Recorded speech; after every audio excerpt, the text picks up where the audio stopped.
eny tompoko tia milalao karatra fa le karatra lalaoviko a tsy rami fa iny tsy haiko a fa beloty efa teny akatso a raha ianao tsy mpilalao karatra teny akatso teny a dia endry be ianao zay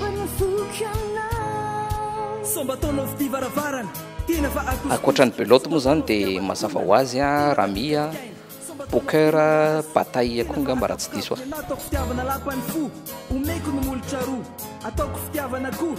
lalao karatra farany a tamin'ny farany taona niaraka tamin'ny zanako a sy ny cousin sy cousine zareo a tany Manambato a dia sady nampianatra vao nampianatra beloty andry zareo mihitsy a dia mazava ho azy moa zany a tsy mbola niditra jeu na couleur na sans hafa avy hatrany dia totainy aloha nampianarina dia zavatra mahafinaritra tao anatin'izay a manomboka mahazo fiana ry zareo ao anatiny a dia efa manomboka hiditra lalindalina amin'izay ngamba atoato nampianatra ny lalao karatra dia teny akatso teny amin'ny université tamin'izany fotoana zany ny tena klasy mandry tao Ambohijatovo avaratra tao a dia taony nianatra n'izany hoe jeu na couleur ny trèfle ny pique ny cœur sy ny carreau a dia tamin'izany koa nianatra ny saza sy ny tota mazava ho azy a dia nianatra n'ireo teknika rehetra manodididina izay a ny botte gauche sy ny mendesina sy ny tariny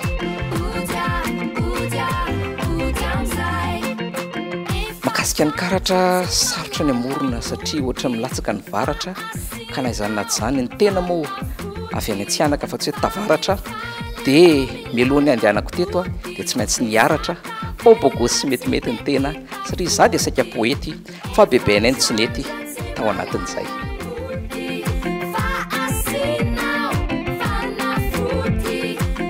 efa ny loka misy fotoana efa ny loka baby foty a biara tamin'izany fotoana zany tambola tamin'ny tanora fa nisy fotoana very vola be tao anatin'ilay izy a dia nisy fotoana tena tonga saina tena janona ilay izy ary mandraka tia ny androany a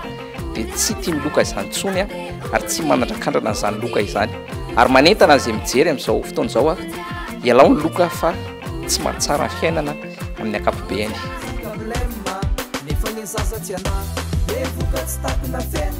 hatreto aloha tsy mbola sendra hoe tsy nazaka resy dia mila vaniny a fa ny zanako angamba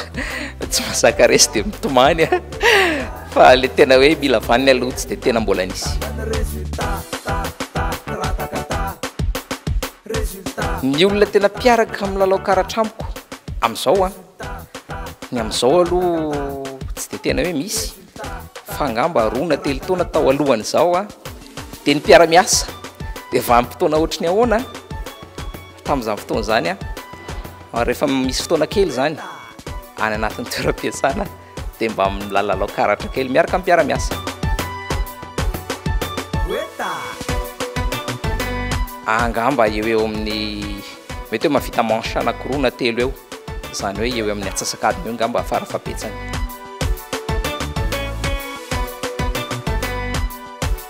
eny ary dia manao kokoa ny mpilalao karatra sy ny mpiloka rehetra satria ny tena zao tamin'ny nanao propagande reny a dia ny zavatra hitako a tany anatin'ireo fokotany 2020 eto Antananarivo reny vohatra dia betsaka ireo milalao mety hoe miloka karatra rami domy loto dia kokoa ho anareo rehetra eny amin'izao fotoana izao